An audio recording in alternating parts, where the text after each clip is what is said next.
Clara left the door open and went through the hall. Dust lay in fine blankets, pilled where mice had explored. In the library, a gracious room with tall windows and a view of the trees so close that needles ticked against the glass, and one had draped white sheets over the furniture. The sofa became a sleeping animal, the chairs ghosts of themselves. Above the cold fireplace, a portrait of a woman in a dark dress regarded the room. She had the calm posture of a person obliged to sit very still for a very long time. Her eyes were not unkind, but they were intent. At first, Clara thought the woman watched the room, but no. The gaze tilted a fraction, focused on a point lower and left, as if she were keeping an eye on the mantel. Clara put down her bag and went closer, thus softened the portrait's varnish into a dream. There was no plaque. The woman's hair was the brown of toffee, swept up. A locket hung at her throat. In the painted background, a column of blackberries twisted up a fence post, fruit glistening like ink. Clara glanced at the mantel. A brass candlestick sat there, fluted like a lily stem. Beside it lay a wooden box, the size of a thick book. The lid was carved with the same blackwood tree she'd seen above the door. She lifted the box. It was lighter than she expected, the wood thin, the hinges grudging. Inside, a key rested on velvet. A second key, not iron but tarnished silver, its bow shaped into an open-work knot, not a stylized ear. The realization reached her like a cold finger at the back of the neck. She lifted the key and turned it. The delicate curve, the negative space, the suggestion of a helix, an ear. Yes, as if the key were listening, as if it had always been listening and would continue to do so in whatever darkness it was inserted into. A slip of paper lined the bottom of the box. She brushed it free. The writing had been cramped by years, the ink gone to an even brown, the hand neat and firm with a stubborn beauty. For the blue door, only when the house will not hear you otherwise. E. B.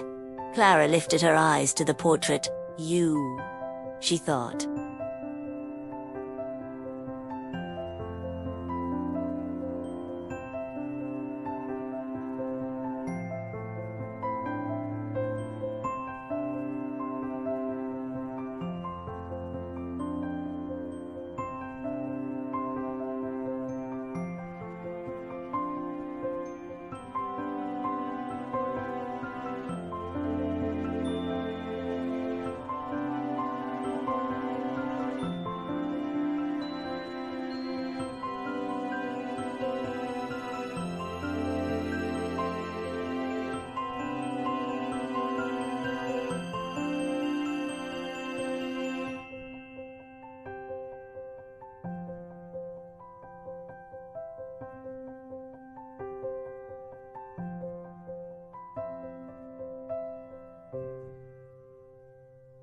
Eleanor.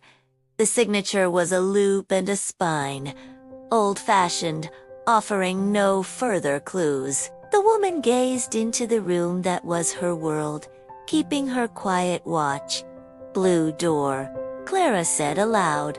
Which blue door? She carried the box and her bag to the kitchen, following the house's internal logic. Bigger spaces toward the front, domestic concerns tucked away to the left.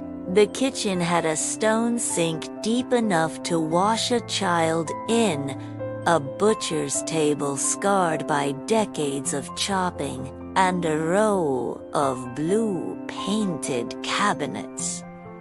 Blue. but their doors were a cheerful sky color, not the blue of a key that felt like a secret. Still, she tried the key in each, and each time it did not fit. On the mantel over the black hooker sat a little pyramid of letter-thin stick-skindling, broken arranged as if a ritual pyramid might keep the hearths cold at bay. On the windowsill, a small jar stood half-filled with seashells.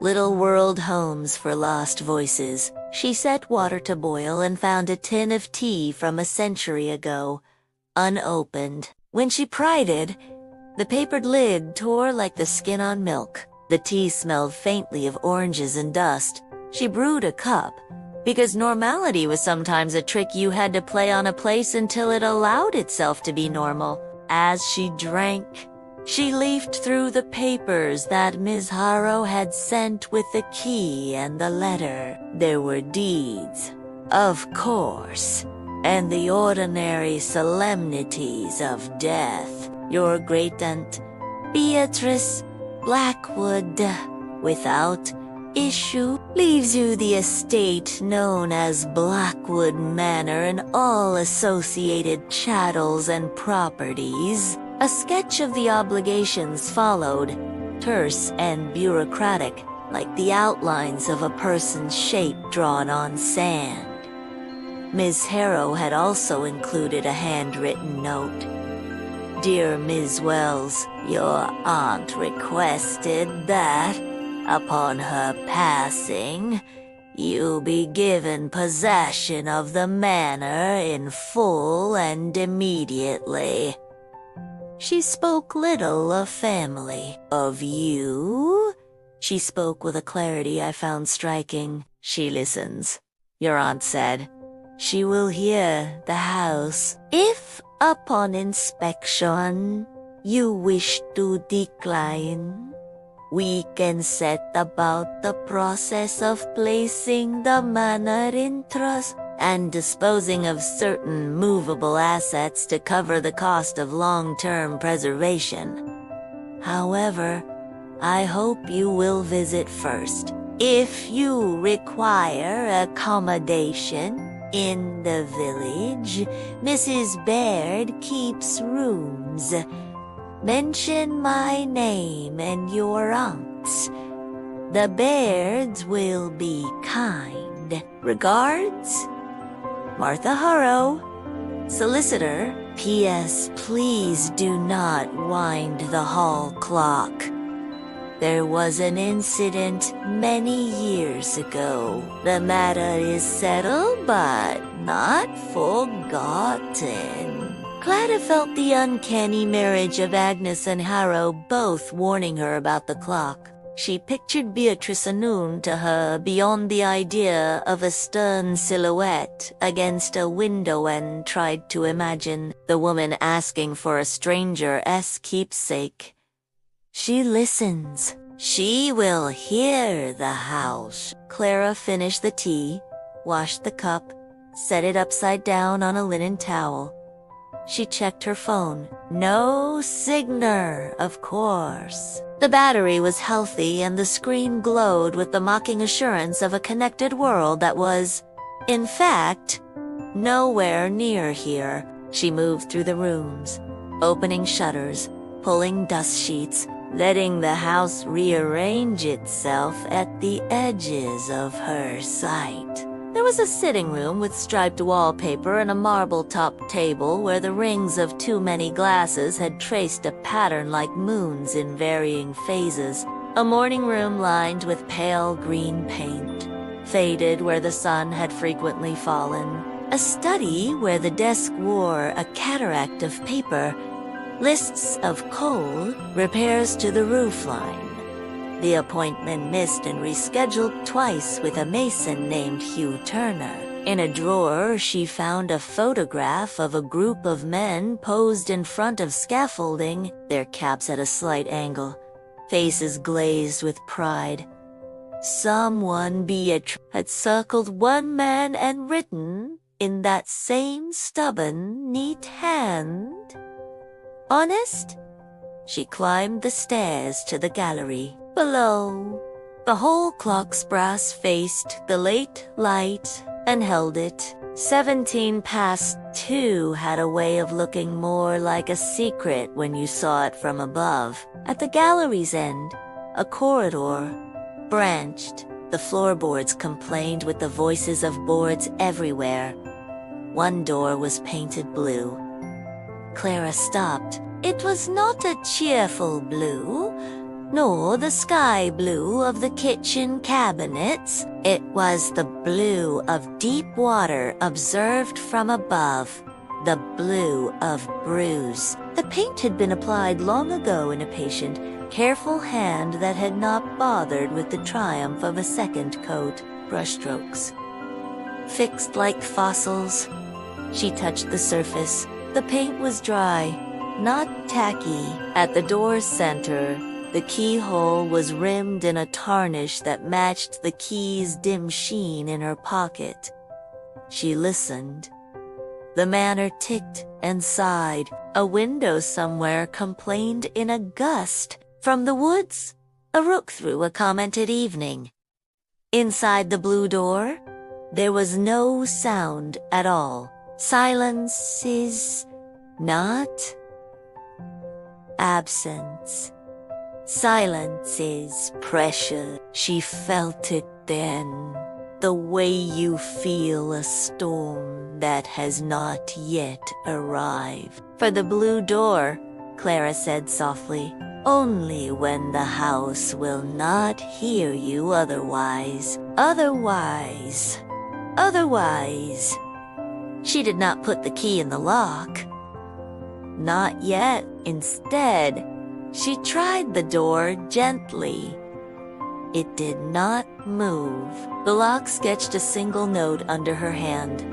Metal talking to metal with an unhappiness that had nothing to do with her. She let the handle go. Something about the moment asked for a bargain, and bargaining with a house seemed both a fantasy and an exact description of what inheriting it meant. I will not open you simply to open you, she thought, but if you choose not to hear me later. She continued down the corridor. The bedrooms were high-ceilinged and ordered toward softness. Quilts that time had made luminous, curtains whose flowers had retreated into their leaves. In one, a trunk sat at the foot of the bed like a block of sleep. It was locked. In another, a dressing table bore a collection of Welcome to Mystery Night. Tonight, we bring you a haunting tale of inheritance, silence, and the echoes of forgotten promises. A young woman steps into an ancestral manor only to discover that the walls do more than remember, they repeat. Sit back, dim the light, and prepare yourself for the shadows of Blackwood Manor. The shadows of Blackwood Manor. By the time the bus coughed Clara off at the village green, the sky over Blackwood was the color of cooled ash. The driver, a broad-shouldered man with a wind-chapped face, nodded toward the North Road. Two thin ruts of broken tarmac vanishing between wind-bent pines. Man is that way, he said. If you've any sense, you'll turn back before night. Clara offered a practiced smile. I've already gone too far for sense. The bus door folded shut with a tired hiss. The vehicle trundled away, shrinking to a bright rectangle at the edge of the green before it curved around a hedge and was gone. The village, left behind, felt like a stage set struck between scenes. A few stone cottages hunched together, their slate roofs beaded with rain. Smoke fingered up from two chimneys. In the window of a tiny shop, Harrow's Provisions, a cat blinked once, then settled into the slow theater of watching the street. Clara hitched her bag higher on her shoulder and started up the lane. As she walked, The air sharpened with the smell of resin and salt. She didn't know why the salt surprised her. The solicitor had said Blackwood lay on a headland, that the manor stood within earshot of the sea, but the scent of clean, and faintly bitter felt like a stranger's breath on her neck. She rolled her shoulders, kept moving.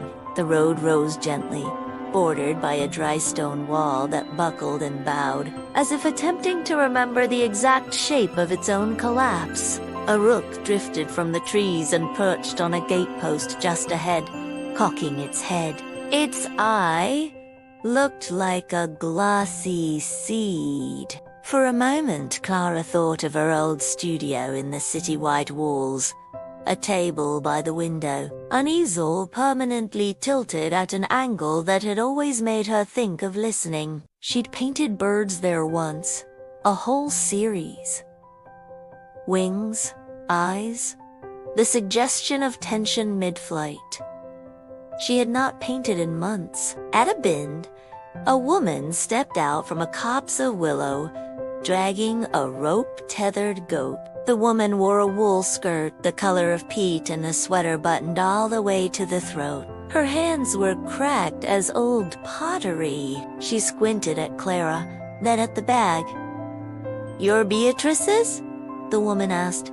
"Not a question so much as a measuring."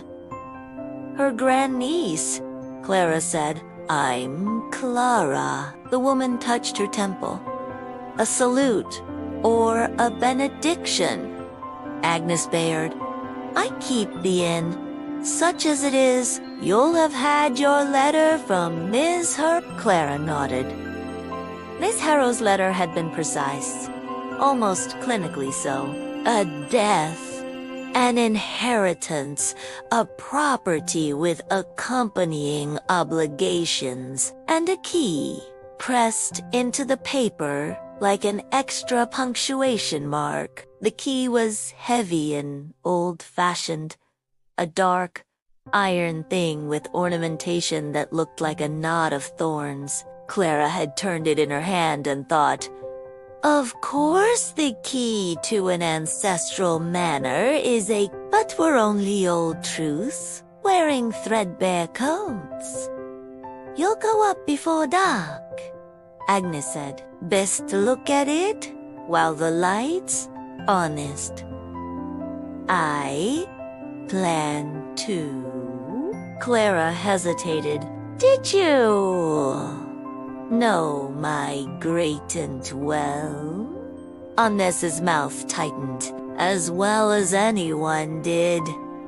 Beatrice kept to the house. She jerked her chin toward the trees. "The woods will try to turn you around if you let them. Keep to the road, and if it splits, take the way that looks worse." "That seems counterintuitive." Agnes smiled without warmth. She tugged the goat, which planted its hooves and rolled a yellow eye at Clara, then allowed itself to be dragged along. After a few steps, Agnes called back without turning. "The clock in the hall sticks at 2:17. Since I was a girl. Should you think to wind it, don't." Clara stood with the words lingering in the air like breath in cold weather. The rook let out a sound that wasn't quite a call closer to a croak, or a creak that had learned to mimic bird sand, took off toward the trees. 2:17. The specificity pricked her. At her mother's funeral, the church clock had stuck at 11:41, and a boy in a suit had tried to fix it. He was a cousin, or the son of a cousin. She couldn't remember now. He'd reached up with a broom handle, prodded the hands until the minister had cleared his throat and someone had fetched the boy's mother. When the service had ended, the clock still read 11:41. Clara had not known whether to find it comforting or chilling. She walked. The pines heaped upward, the light thinning as if it passed through milky glass. Occasional gaps revealed glimpses of the sea beyond a sheet of hammered metal, almost black. The road was poorer now, patched and repatched, and in one place a storm had torn at the verge, leaving the tarmac hanging like a torn scab over a bite of earth. The wind came hard and sudden, a push against Clara's chest, and she wondered what the house would sound like in such a wind. The letter had spoken of obligations.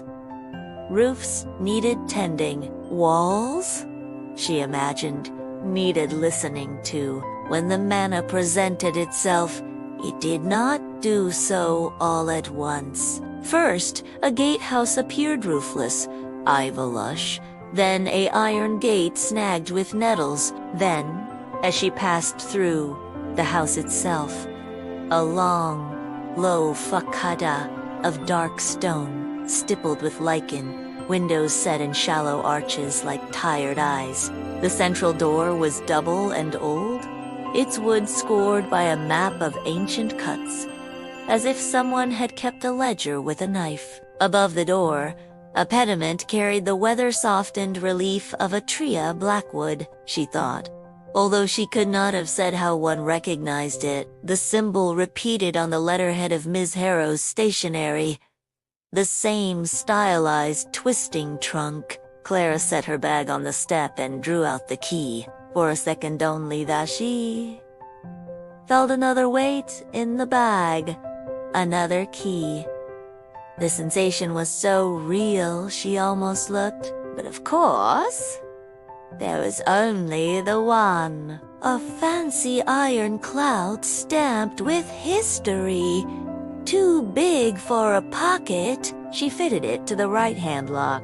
The key resisted, then turned with the grinding satisfaction of something that has not moved in years and then remembers how. The door opened inward with a smell of cool stone and something else. Not rot. Not exactly. A sweetness under the dust. Dried flowers in a sealed room.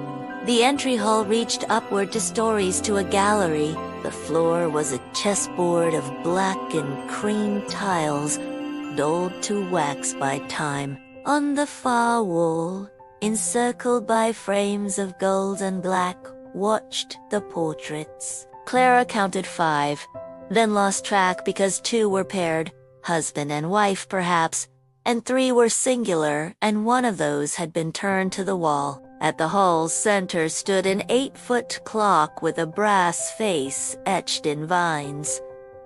Its pendulum hung motionless. She checked the time.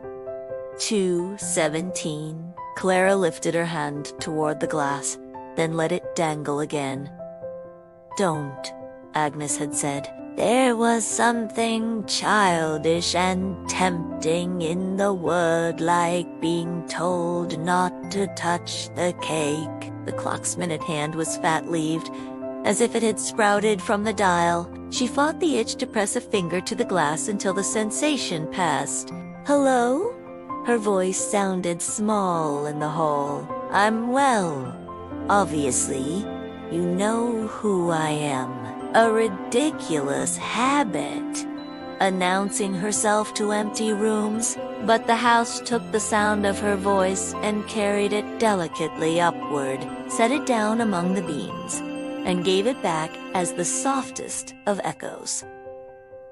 Perfume bottles in the shape of tea. A faint, stubborn sweetness clung to the glass, as if scent were a person that had not yet given up, refused to leave even after being told again and again. At the far end of the corridor, a narrow staircase led upward to a door with no paint at all. The steps creaked with each rise. The door withdrew from her hand like a skittish animal, then yielded and opened onto an attic that ran the width of the house. Light arrowed down from small gable windows, catching the dust in long, stationary rivers. There were trunks here too. and discarded furniture that had been promoted from use to memory. On a table, someone had laid out a row of shells like teeth. She approached the nearest trunk, expecting it to be locked. It was not. Inside, wrapped in tissue that had stained itself brown with the oils of what it protected, lay paintings. Not old family portraits, and not Beatrice's stern taste. Oils, some small, a few larger. Landscapes. A boy in a boat. The suggestion of a woman in a field. Her face indistinct. Her posture reading as a kind of joyful exhaustion. The brushwork was loose, like a person finally letting their hands say what it wanted. Clara's fingers shook. She should have been careful. She lifted one canvas by the frame and revealed words written on its stretcher in pencil. For E.B. So you'll remember color when the house speaks only in gray. N. Another! Study for Blue Door. J.N. 8092. Clara frowned. The painting did not show a door. It showed a rectangle of dark among trees, like a night opening into itself. While the surrounding leaves shivered in a wind, the canvas made audible. The brushstrokes rendered the darkness oddly textured, as if the painter had attempted to give it the tactility of cloth or skin. Blue door, she thought. Doesn't have to be a door. It can be any threshold where language changes. Who are you? She asked the attic air. N, who signed with assurance and, in one painting, with a flourish, Nathaniel J. Blackwood. She turned to the table of shells. They had been arranged in a deliberate sequence, small to large, then back again. A long, slow pulse of sighs and echo. Knotted beside them lay a coil of twine and a small hammer with a felted head, the sort you use to strike chimes or glass without cracking them. A note pinned under a shell read, "Listen from the edge, never from the center." On the floor nearby, chalk lines had been drawn in a circle and then half erased by feet. They could have been a child's game, or a diagram. The attic pricked at her. It's also soothed. The sense wasn't contradictory. The house, she thought, had learned how to hold two ideas at once. Its function and its memory. Her mother had had that gift. It made people trust you. It also tired you out. She took photographs with her phone, not for social media, not for anyone but herself. She had a sudden, strong desire for proof later that she had seen what she had seen, that she had stood in this high place with rain whispering at the roof and the afternoon thinning to evening in the word, blue knitting itself among the trunks like a direction. Dusk folded down quicker than she expected. When she descended, the corridor had gone soft at the edges. The blue door, that special saturated color that only happens in oncoming dark. She found the guest room nearest the stairs, drew curtains, and made a bed from what seemed clean. The water in the bathroom taps ran cold first, then coughed up a ribbon of rust, and then clarified into something cold enough to make her teeth ache when she splashed it on her face. She heard the pipes talk about it as the house adjusted. She should have gone back into the village. Perhaps Agnes's inn? A room with a lamp that burned bright at a switch. People. But it felt disloyal to leave the house alone its first night with her. She had not committed to staying. She had not committed to leaving either. The only honest thing she could do was to be there between decisions, like someone holding another's hand at a hospital bed, present enough to be counted. She ate crackers from her bag and an apple that tasted of autumn already. Then she went to the library. The white sheets had begun to feel not like protection, but like shrouds. She drew them away from the chairs and folded them as best she could, each fold releasing a breath of dust. She lit the brass candlestick from the mantel and set it on the table. The candle's first light made the room look smaller, then larger. She opened a book without looking at the title, purely for the act of being a person who opens a book when they sit alone in a quiet room. It was a ledger. The columns were labeled name, service, expense, note. The entries began in the 1860s and marched forward with a regularity that felt like drumbeat. Names rose and fell. A man named Hugh Turner had repaired a section of the east wall in 1979. A note beside his name read, "Honest." She turned a page and found an envelope tucked there, unsealed. The paper was thin and foxed. Inside, folded, lay a letter. "My dearest sister, you will say that I have heard too much for my own good. You will say because you have always been kinder than me. The house simply has acquired the habit of old houses, which is to be full of people who are no longer here. But listen, there is a difference between a house that remembers and a house that repeats. The Blackwood has learned to repeat." While asleep, I heard the sea inside the walls. I heard my own breath answered. I heard, "Do not laugh at me," the sound of a man in the nursery weeping, "though we have no child." I rose and went and found that the room was empty, but the air was colder than any ice, so cold it made my teeth sing. I lit every candle, and still the dark remained in one corner like a figure with its head bowed. Nathaniel says that I am tired, that painting all day has given me the dizziness of color. Perhaps. I know your prescription would be the same. Put down your brush, Eliza. Walk out under the hawthorn. Eat bread with salt and drink the farm well's water.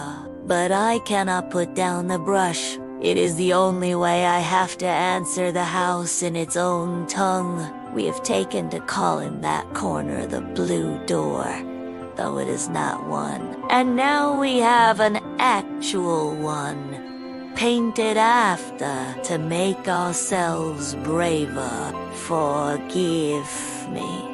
It is late.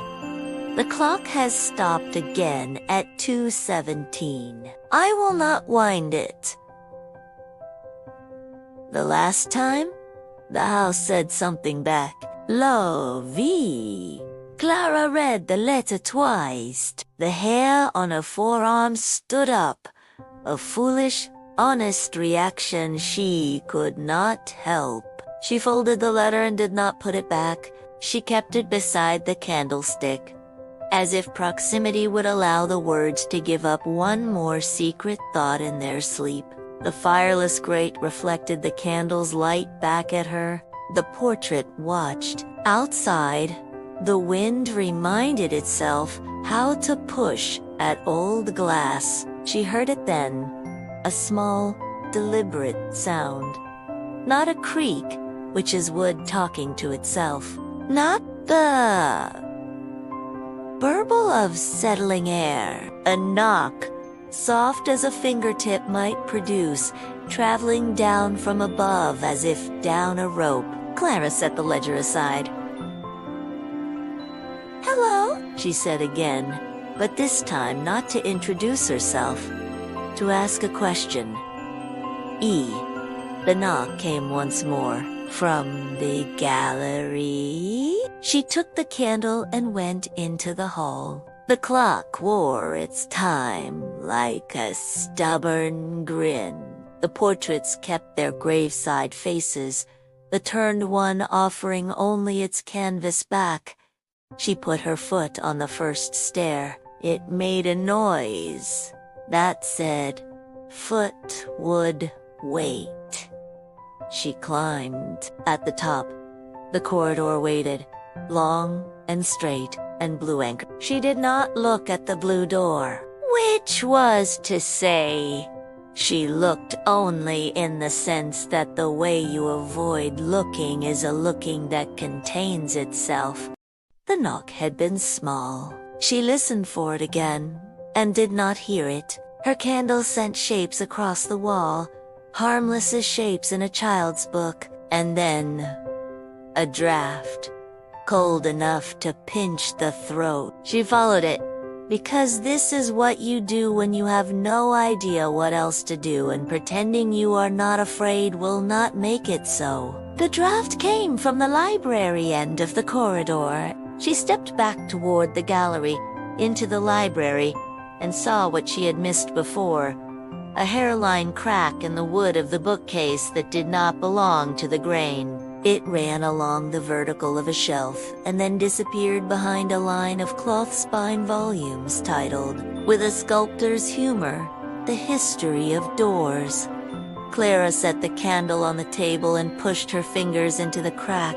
The wood was cooler there, and the coolness seemed to deepen under the pressure of her hand, like water at a lake's center deepening under a swimmer. The shelves were not one with the wall then. They were a wall. Hidden rooms were not invention, not here. She felt for a latch and did not find one. She pressed experimentally, using the heel of her hand. Something gave not much. The way a person sometimes heals a sleeve and no more, but enough. The bookcase shivered, and a breath of air came through with a sound not unlike a person catching themselves from saying a name. She went cold to her wrists, and then harder cold to her neck. "Eliza," she said, because she had to put a name on something and there was one to hand. "What do you want me to see?" No answer. She pushed again. The bookcase groaned and then opened a hand's width. Darkness sat beyond it as honest as a well. The draft was stronger now, smelling of stone and something else, something like iron left in rain. She lifted the candle and leaned into the opening. Steps went down, narrow, cramped, built to a different scale than the rest of the house, as if the person who planned them had been meaner in their heart. Clara took the first step without thinking, the second, because the first had been taken, the third, because turning back would mean explaining to herself why she had turned back, and that explanation would keep her from sleep in any room of any size. On the fifth step, the candle fluttered and went out. The darkness wrapped her like a hand. Clara did not cry out. The cry bunched in her throat and waited there, animal and humiliated. She stood still, very still, and listened. The house breathed above her, soft, late lungs. The steps below breathed nothing at all. She lifted the dead candle and touched its wick with her finger. It left a smear of black. She thought of the matchbox in her bag in the library, the one she'd used to light the candle in the first place, and measured the distance in her mind. 6 steps up, across the library, table, bag. She could do that without a light. She knew she could. She closed her eyes against the dark, as if this would make it less total, and climbed until the skin on her shins found the edge of the step that would be the landing. She reached, touched the bookcase, slid through, found her own breath again. She struck a match. The flare made her wince. She set the flame to the candle and watched the wick greedily take. The small yellow sphere swelled, then steadied. She listened. The sound she had thought was a knock returned. One little sound. And then, not clearly, from below, around, within. "Welcome home," someone whispered. The words were faint and near and might have been the workings of a house that had learned how to repeat. They might have been the memory of a voice lodged in wood. They might have been her own mind, taking an exhale and making speech out of it to keep from keeping quiet. Clara stood in the library of Blackwood Manor with a short candle and a long dark staircase yawning behind a bookcase that had moved because she had asked it to. She was a woman inheriting a house that had been listening to itself for over a century, she felt, with the kind of precise, stubborn clarity that had gotten her through grief when grief had set up camp in her chest. That the house also wanted something. That there was a choice somewhere in the event of all this. Like a door that was not blue and could be opened, she said, because you say a name to claim the next moment. Clara, and from the hall, the brass face of the clock held the last light of the day, and the hands, which had pointed patiently at 2:17 since she'd come into the house, shifted. The minute hand stuttered forward to 80, the hour hand, slow as stone learning to fall, breathed toward 3. The candle trembled. Clara did not touch the clock. She did not go to the blue door. She blew the candle out and stood with the dark like someone meeting an old friend where neither of you knows what the other has kept to themselves all this time. The house listened. Clara listened back. The morning did not so much arrive as seep, thin and gray, through the library's tall windows. Clara woke in the armchair, her neck stiff, the brass candlestick on the table reduced to a crater of wax. For a moment she had no sense of where she was, only the cold smell of stone, the aftertaste of dust in her mouth, the memory of a voice that may or may not have been her own imagination whispering welcome home. Then she remembered the bookcase, the hidden staircase, yawning downward, the knock, like a fingertip on wood, the clock's hand twitching forward for the first time in decades. She rose, rubbing her neck. The house carried the quiet patience of a place that had learned how to outwait everyone in it. The portraits in the hall greeted her with their painted gazes, unchanged. But she swore just for the smallest second that the turned portrait, the one facing the wall, had shifted a fraction, as though someone had adjusted its posture in the night. She didn't check. She told herself she hadn't seen it. Survival, she thought, was sometimes the art of deciding what not to notice. Clara woke in the armchair, neck stiff. The brass candlestick guttered into a puddle of wax on the table beside her. For a moment, she thought she was still dreaming because the quiet around her was not natural quiet. It was too even, too measured, like the hush of a cathedral holding its breath. The memory of the whisper returned. "Welcome home." Her eyes darted to the bookcase, still slightly ajar, still breathing out that faint draft of stone and iron. She had not imagined it. She had opened something in this house, and the house, like Agnes' bed warned, had been listening. Clara stretched, her skin prickling with the kind of unease that settles into the body even when the mind tries to reason it away. She wanted coffee, sunlight, people, but all she had was tea older than her parents, the sullen sky outside, and a manor that creaked like it was telling a story only it understood. She forced herself to explore. The gallery.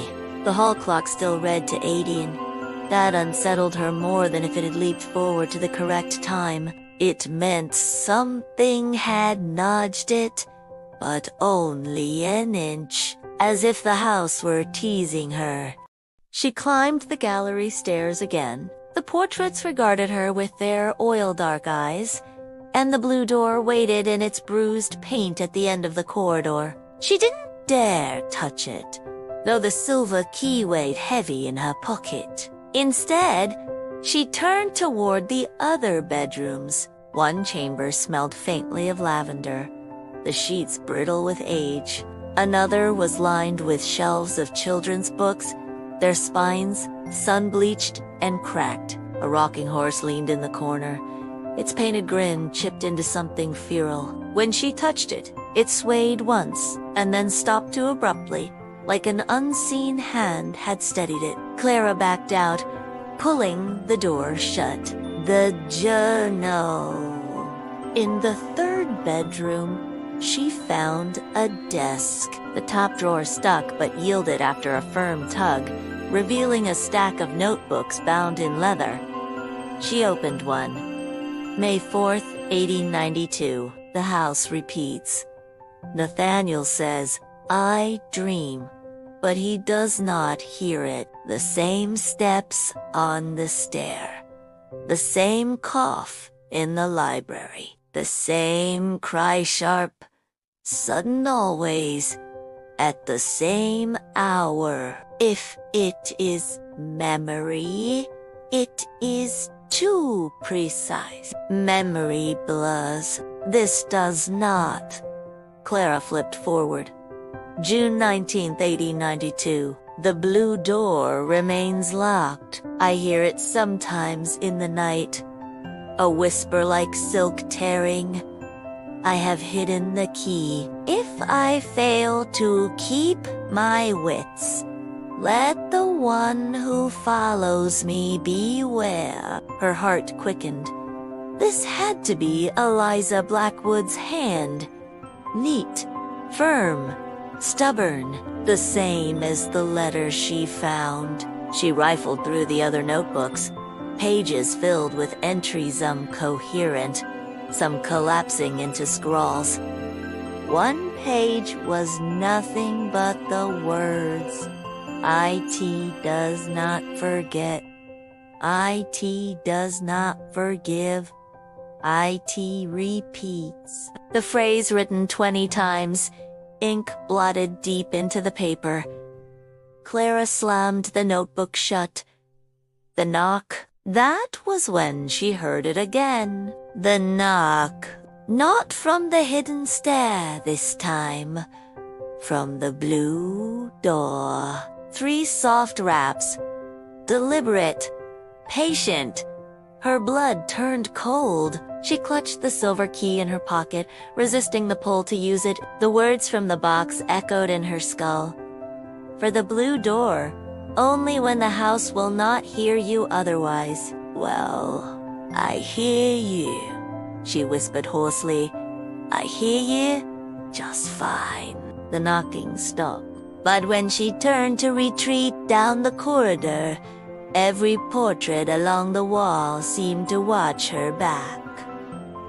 The village? By noon, Clara couldn't bear the silence anymore. She locked the manor and walked back down the road to the village. Agnes Baird was outside her inn, sweeping the step. She looked up, expression unreadable. Stayed the night. Then. Yes, Clara said. The house is.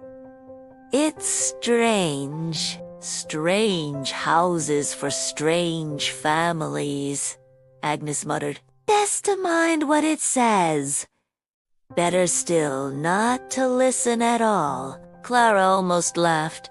That's hard to do when it talks back. Agnes's eyes snapped to hers. It spoke? Clara faltered. Maybe. I don't know. I thought I heard. Agnes dropped the broom, her face hardening. Child, if you heard the house, then it's begun. You do well to leave before it asks more of you. What do you mean?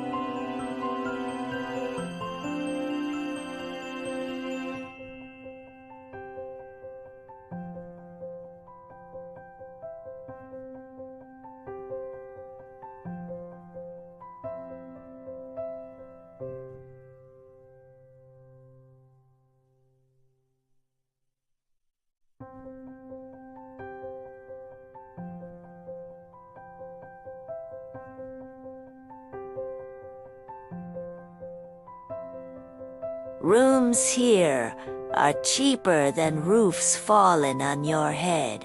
Think about it. Clara returned to the manor that evening, unsettled but determined. She could not run not yet. Something in her chest itched for answers, for the truth buried in these stones. She sat in the library again with the ledger and notebooks, and as twilight thickened, she heard it. Footsteps descending the grand stair. Slow, heavy, rhythmic. Her breath caught. She rose, candle trembling in her hand. The sound reached the hall, and then repeated. The same steps, same rhythm, same weight. Again and again, like a record stuck in a groove, the house replaying its own memory. Who are you? She called into the hall. Silence, then soft, measured, close to her ear. We are what remains. Clara spun, but there was nothing behind her. Only the turned portrait against the wall. The hands of the clock shifted again to 2:19. Morning arrived like a slow admission of guilt. The manor let in light grudgingly, thin and pewter, as if the sky had been scrubbed with steel wool. Clara brewed tea from the ancient tin again and drank it, standing at the library window, feeling like a trespasser in her own inheritance. The clock in the hall showed 2:19. It had not budged in the night. Something in her disliked that almost more than if it had righted itself completely. The clock was teasing, her advancing a sliver, then freezing again. A promise or a provocation. She could not tell which. She said about making the house look less like a mausoleum. She folded cheat shrouds, cracked windows, beat dust from curtains until motes swarmed in the air like startled plankton, and in the doing listened not. With her ears alone, but with everything in her that had ever learned to notice, the house noticed back. When she went up to the attic, the air smelled warmer, almost animal. Light slanted in thin, pale lanes. The row of shells lay where she'd seen them the night before. Small, too large, and back again. A long breath of broken ocean. The note remained pinned beneath one, like a commandment dictated by someone who had grown gentler after being afraid. Listen from the edge, never from the center. Clara slid the felt-headed hammer into her pocket and gathered the twine and half a dozen shells. On impulse, she also took the little jar of beach-worn spirals from the kitchen windowsill. If this was superstition, then let it be a useful one. If it was ritual, perhaps ritual was the way. A place learned to trust you. On the gallery landing, she paused. The blue door kept its bruised dark color in daylight, like a half-healed thought. She laid the shells along the floorboard seams near the threshold, small, too large, and back again, echoing the attic's curve. The twine she strung loosely across the doorframe, not as a barrier but as a suggestion. A cat-esque cradle to catch sound. She set one shell by the keyhole. She placed her ear to that shell. It was a childish motion, something she'd done at 6, pressing her ear to a conch and being told by her mother, "That's the sea, love." It got inside and never found its way out again. Now the sea that lived in this shell spoke faintly of lapping and distance. But under that, she heard a second sound so soft it might have been imagined. Breaths shallow and careful, as if someone on the other side of the door did not want to be caught in the act of being. Clara held very still. "I hear you," she said to the shell, and threw it to the door, and through that to the house. "I hear you." From the edge. No answer. But the breath withdrew, the way a shadow pulls its hem away from a sudden shaft of light. She stood, palms warm with the absurdity of the arrangement shells, twine, a little ritual of attention, and felt less foolish than she would have expected.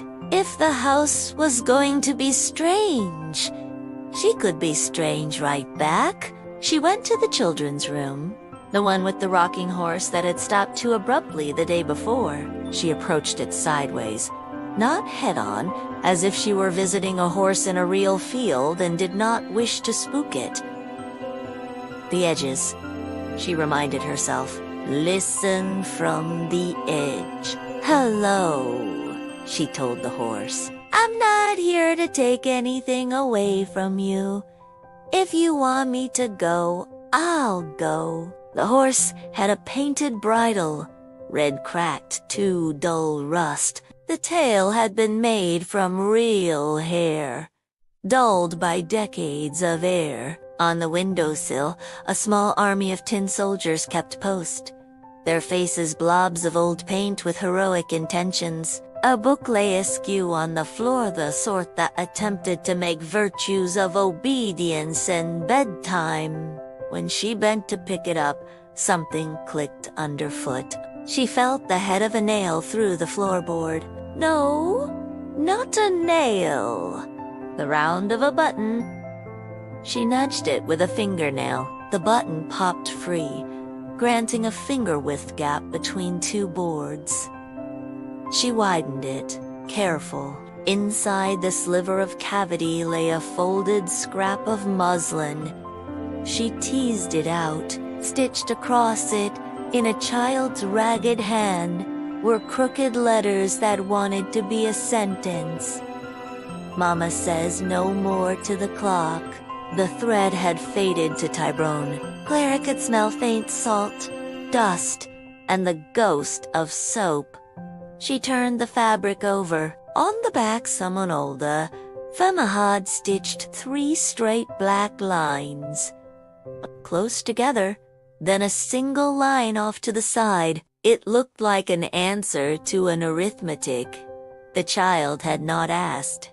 She took the scrap into the hall and looked down at the clock. 2:19. The minute hand's leaf looked more like a blade when viewed from above. No more to the clock. A child had written, or been told to write, or made a defiance out of. She imagined small fingers, pricked by needle, determined to say a thing someone would one day find.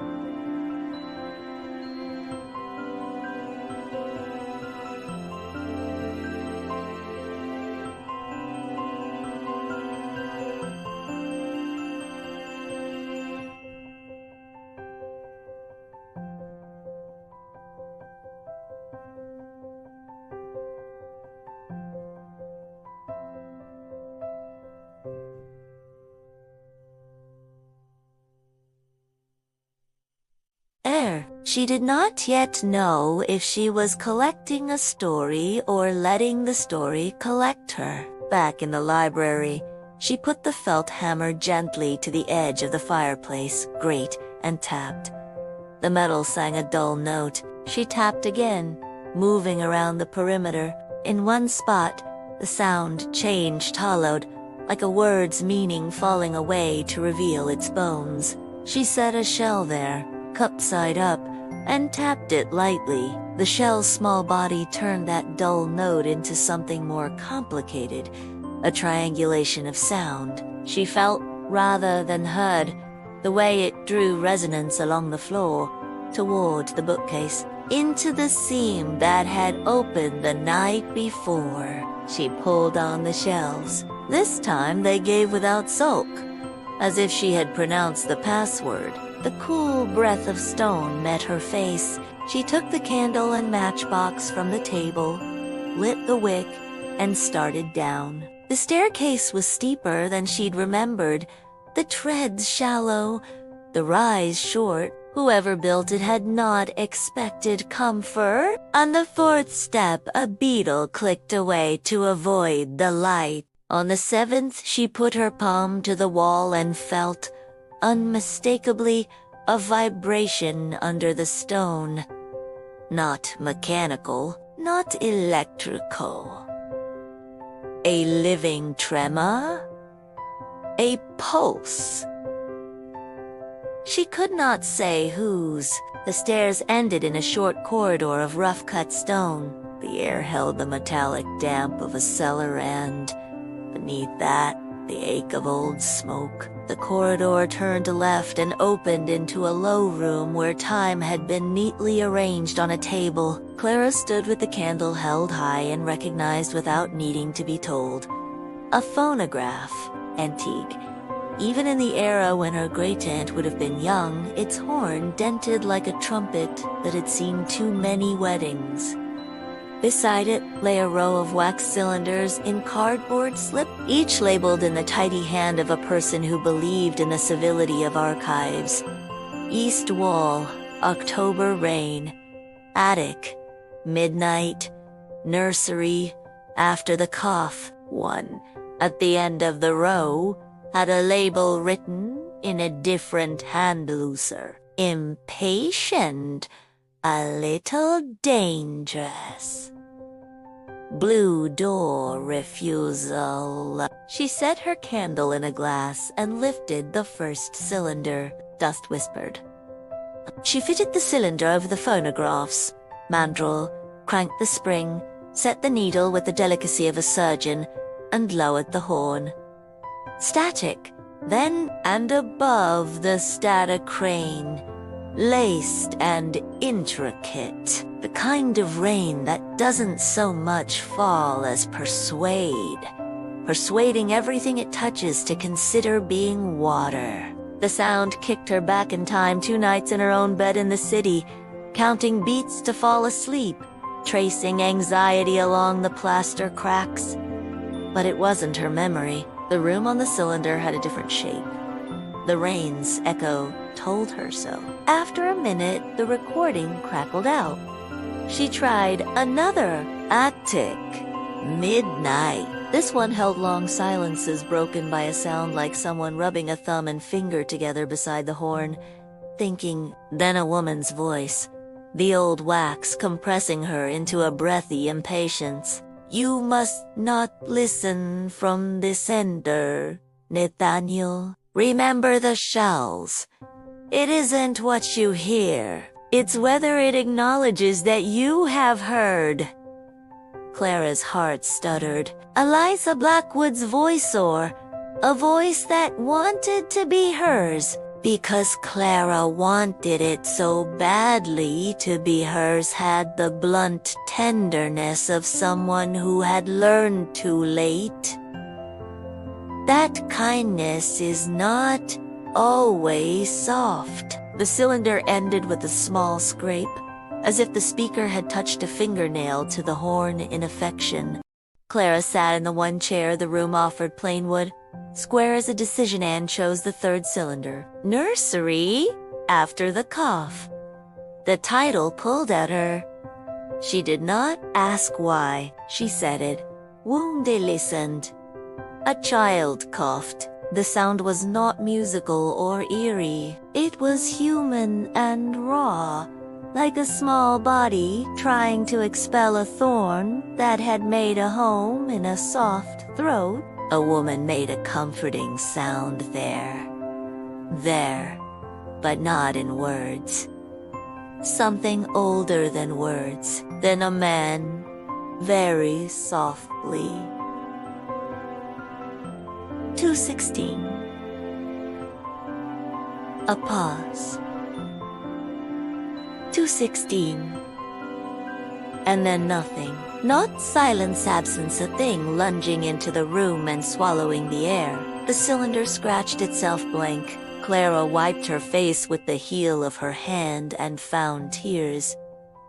They embarrassed her. She did not know this child, this woman, this man. But grief had its own clocks inside her. Sometimes she didn't feel them winding until they struck. She reached for the last cylinder. Blue door, refusal. Her hands felt unsteady. The phonograph's crank squealed in protest, then consented. The needle settled into its groove like a sleepwalker, finding the familiar shape of a bed in the dark. At first, nothing intelligible, a low churn, like wind, misremembering the shape of a room. Then a man's voice snuffed, perhaps rattling the air with anger he had tried and failed to domesticate. If you will not answer when spoken to, we will have it out of you. Eliza, move back. If the door will not hear, a woman's voice cut across him, urgent but measured. Nathaniel. Not the clock. He did not answer. The cylinder did. In the recording, across decades. Clara heard a chain lift inside the grandfather. Clark heard the strained pride of Gear's long idol. At last, being commanded. The tick that followed was not a tick so much as a toe dipped into time's surface. 2:17, the man said, a notch of triumph in the words, as if he had teased an animal to the edge of the wood. Then, a noise that did not belong in a room. Not to any room. The phonograph tried to render it, failed, rendered it anyway. A sound like cloth being torn in a place where cloth is not.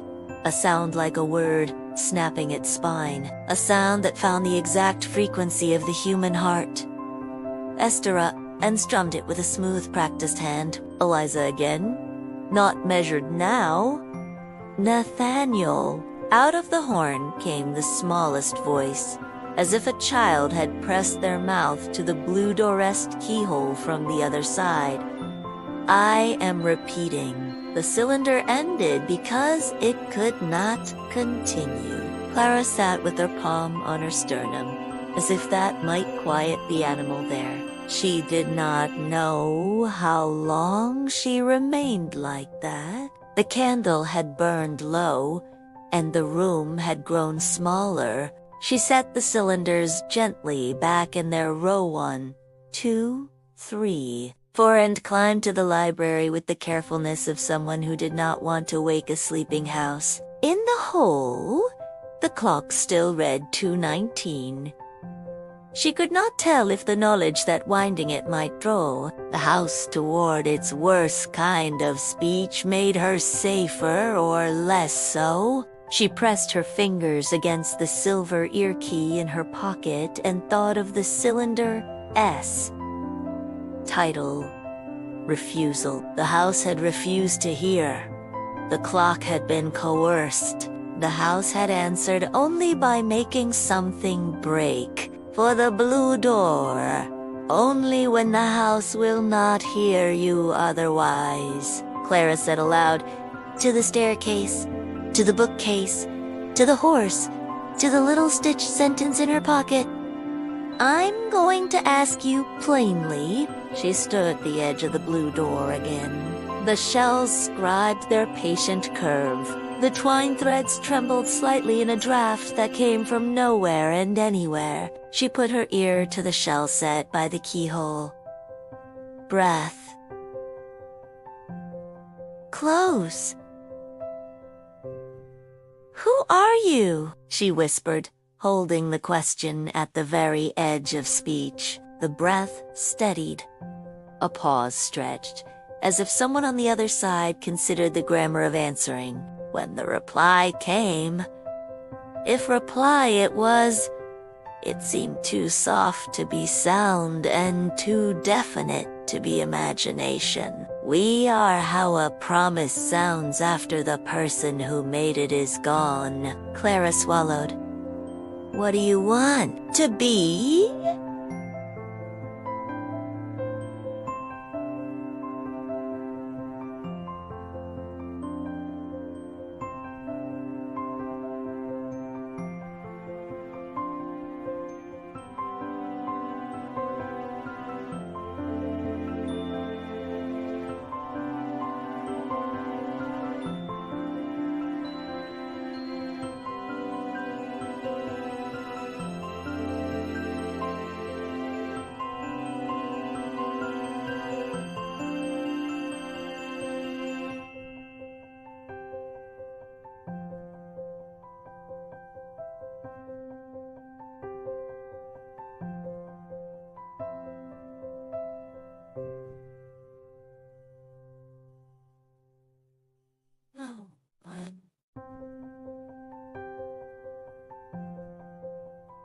She wanted to laugh at the strange precision of that, but the truth of the request sat inside the words like a nail driven clean. "I am trying," she said. "Listen.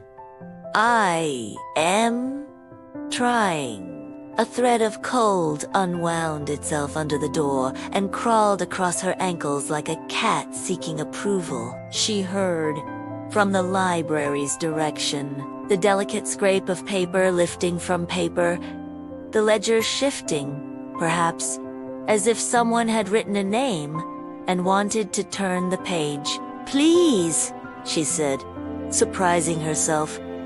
"Not tell me what happened. Not tell me how to fix you. Simply please." Silence, then so faint she would not have heard it if she had been standing in the room's center. "Find the page I tore out." Clara straightened.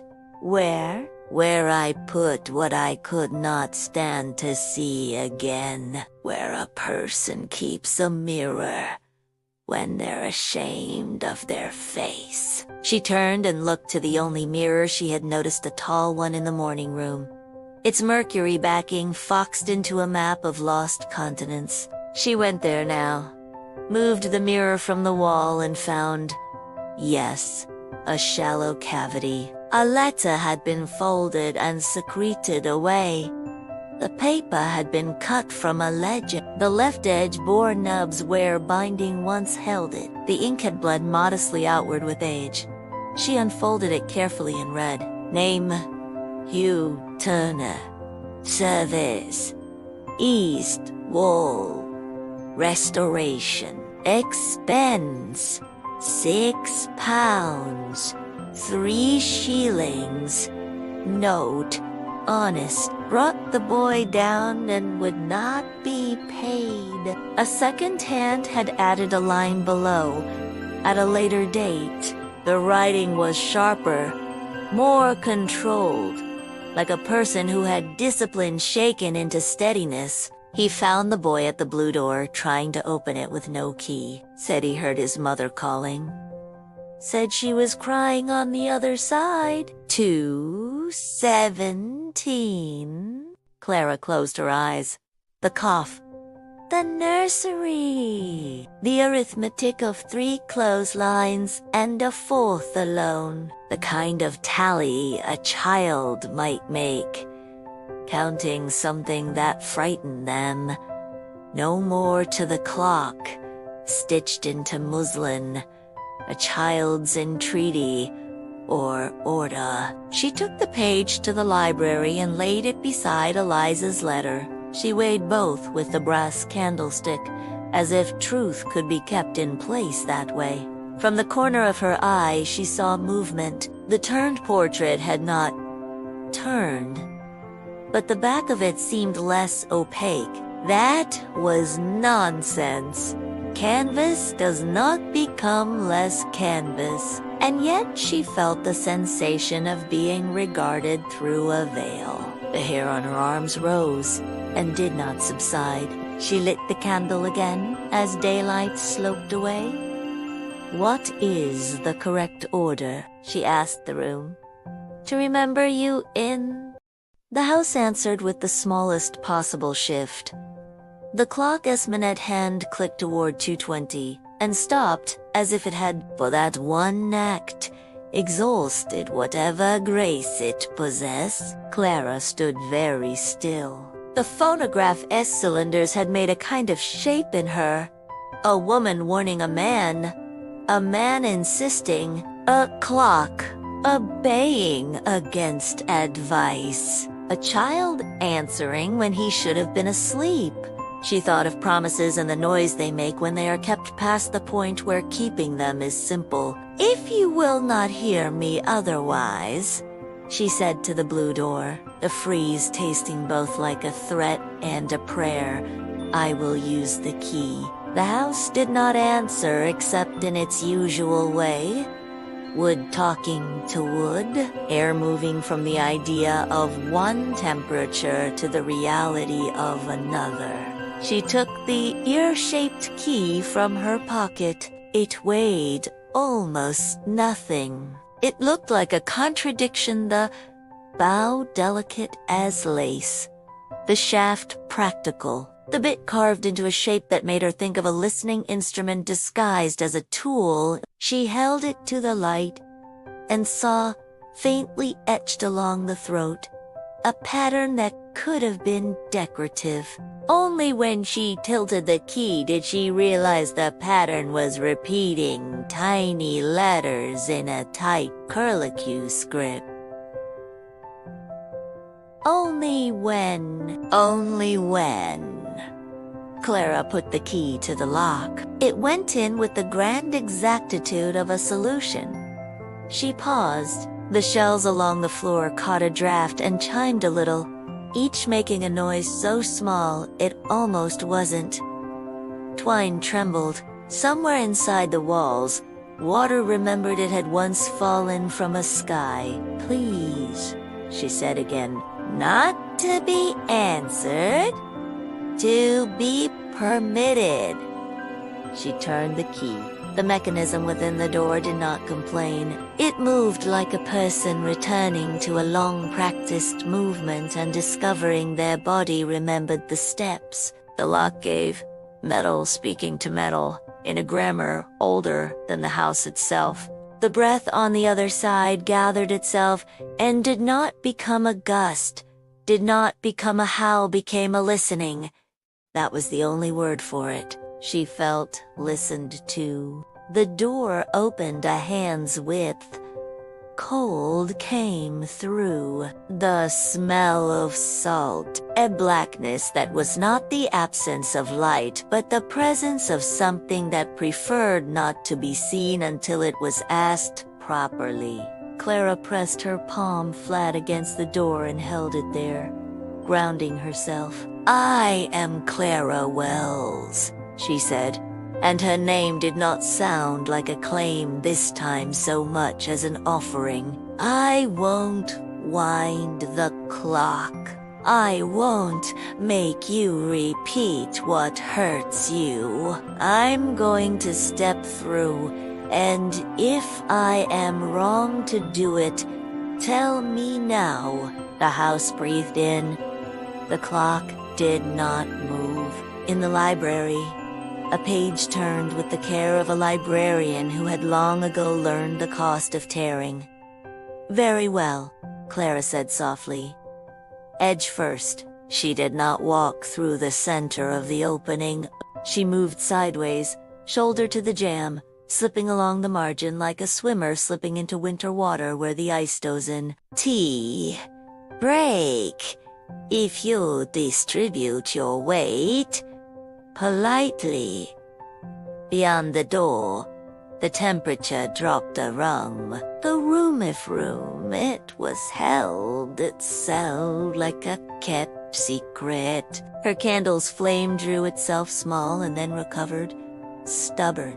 The space was narrower than she had expected and taller, a shaft more than a chamber. The walls had been plastered once, painted a dark shade of blue that had leached toward black over decades. A single line of chalk ran waist-high around the room, as if someone had attempted, by drawing, to make a horizon in a place that had none. On a small table to the left, placed there long ago, dust hallowing its edgy-saw, book lay open. Not a ledger this time, a journal.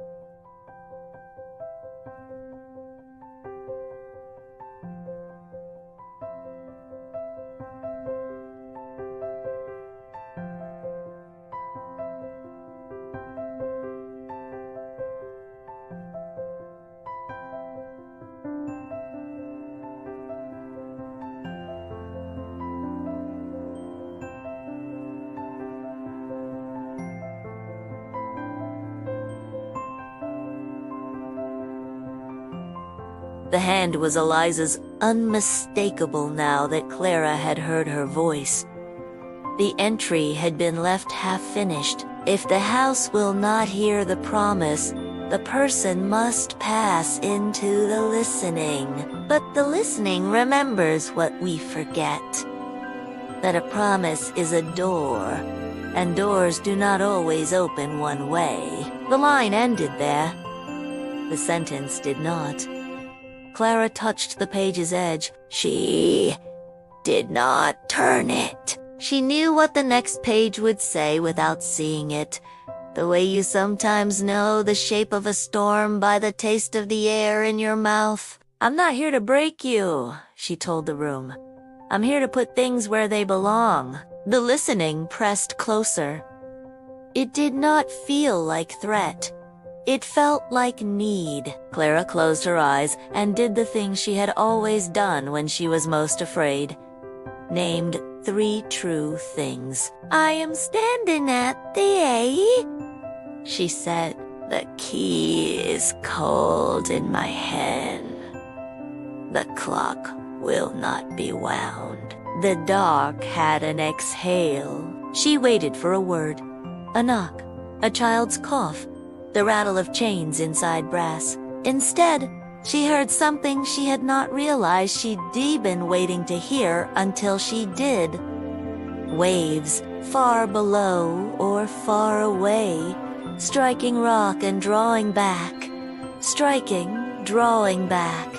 Patient, endlessly patient, as if teaching the shore the proper order of things. Clara opened her eyes. "Show me," she said. What moved then was not the room. It was as if the house rearranged its attention, like a person turning their head to listen better, or a choir rebalancing when a new voice enters. The blue dark thinned. A second doorway appeared opposite the one she had come through, not a door at all. A rectangle of air slightly less full of night. She went toward it, edge first. Behind her, the grandfather clock in the hall made the sound of a single, reluctant tick. It remained to 20, but the minute hand trembled, as if somewhere inside the works, promised the passage beyond the blue room was narrow, cut from stone darker than the manor itself. Clara kept her shoulder to the wall, candle lifted, moving in sideways steps like someone afraid of waking a sleeper. The air was dense with salt, as if the sea pressed through cracks unseen. Her candle guttered, caught its breath, steadied. She breathed with it. One more step. Another. Until the passage widened suddenly into a chamber she could never have guessed existed. The ceiling arched high overhead, ribs of blackwood beams locking into place like the bones of a ship. The walls had been painted long ago, but not with scenes or saints, with names. Hundreds of them, layer upon layer, written in hands that grew less legible the higher they reached. Children's scrawls, elegant loops, angry scratches, a ledger of the forgotten. Clara approached, heart pounding. At the center of the wall nearest her eye level she saw Eliza Blackwood 1892. And beneath it, written later, in Shakir script, Nathaniel, minus 1893, kept. That last word stilled her more than any ghost. Kept. Not gone. Not dead.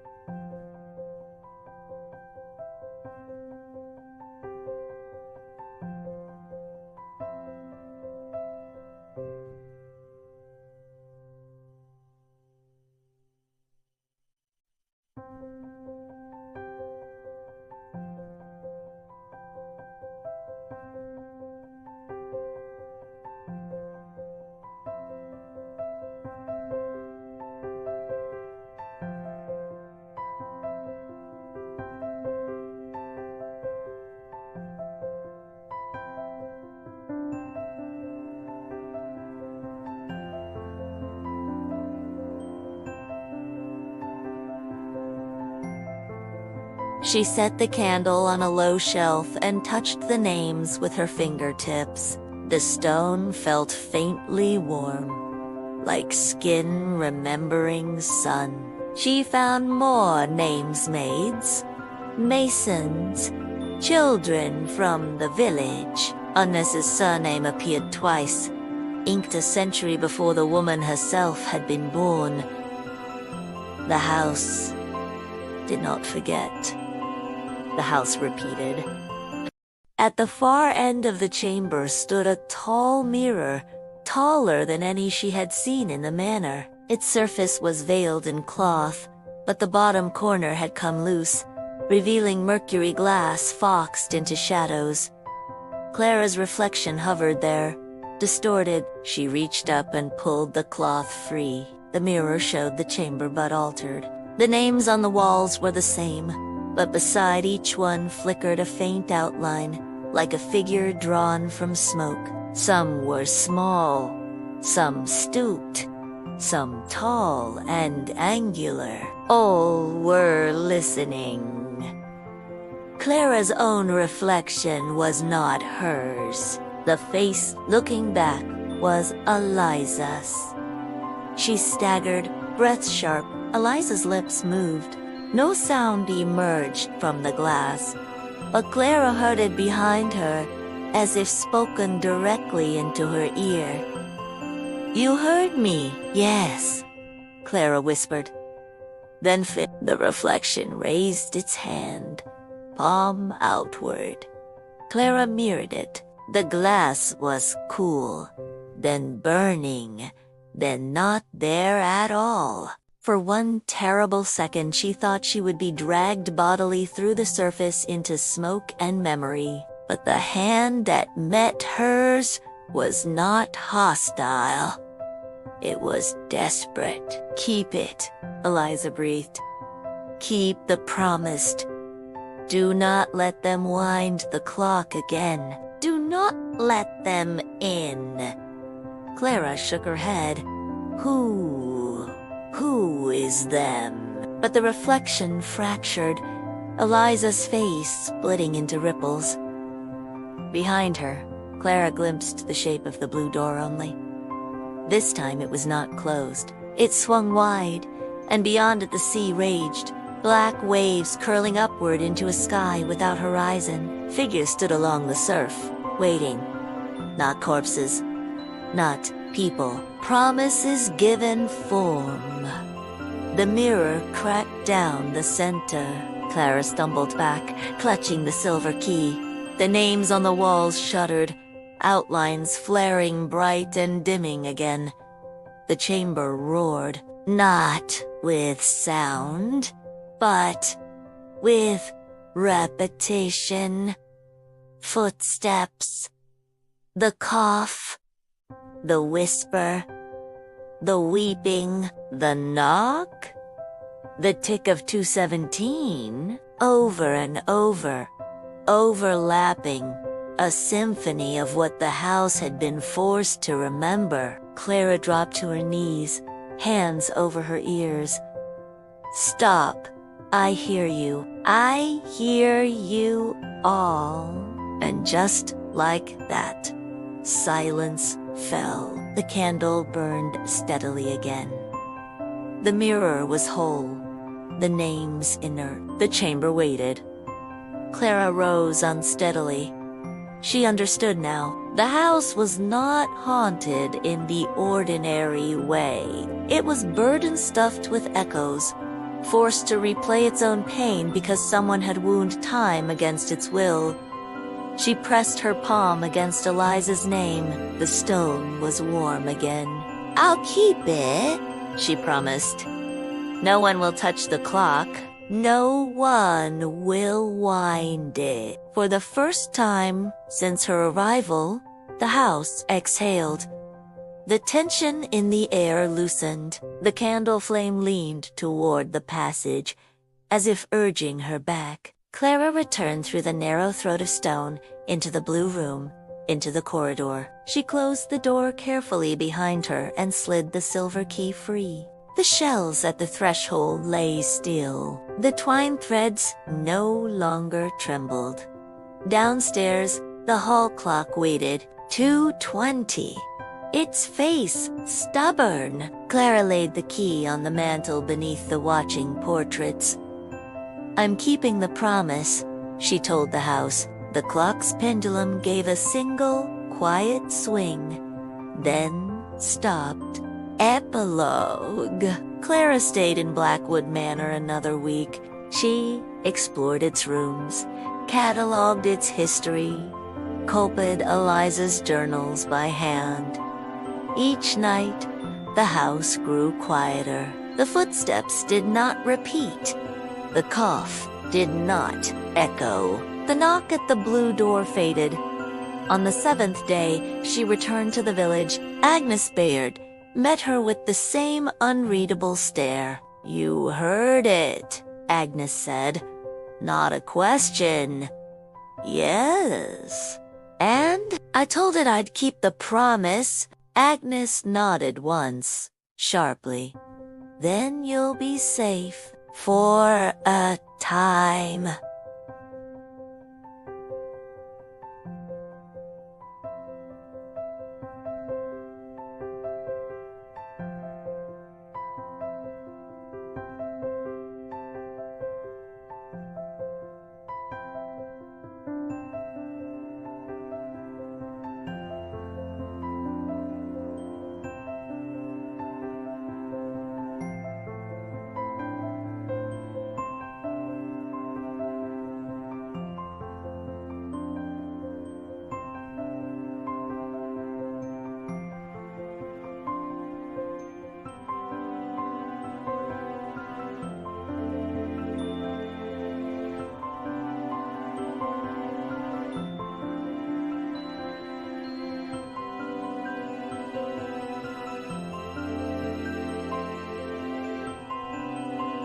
houses.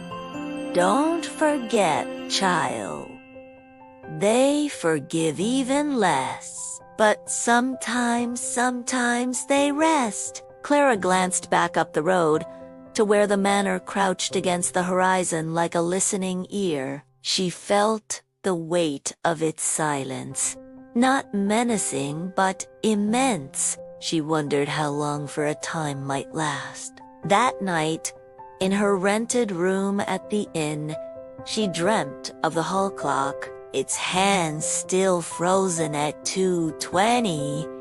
But in the dream, she knew that when it moved again, it would not be because someone had wounded it. It would be because the house had decided to speak once more, and she would have to listen. Thank you for listening to this chilling story. If you enjoyed this tale and want more mysteries, don't forget to like, share, and subscribe. Your support helps us keep the stories alive. Until next time, remember, some promises never die. They only wait to be heard again.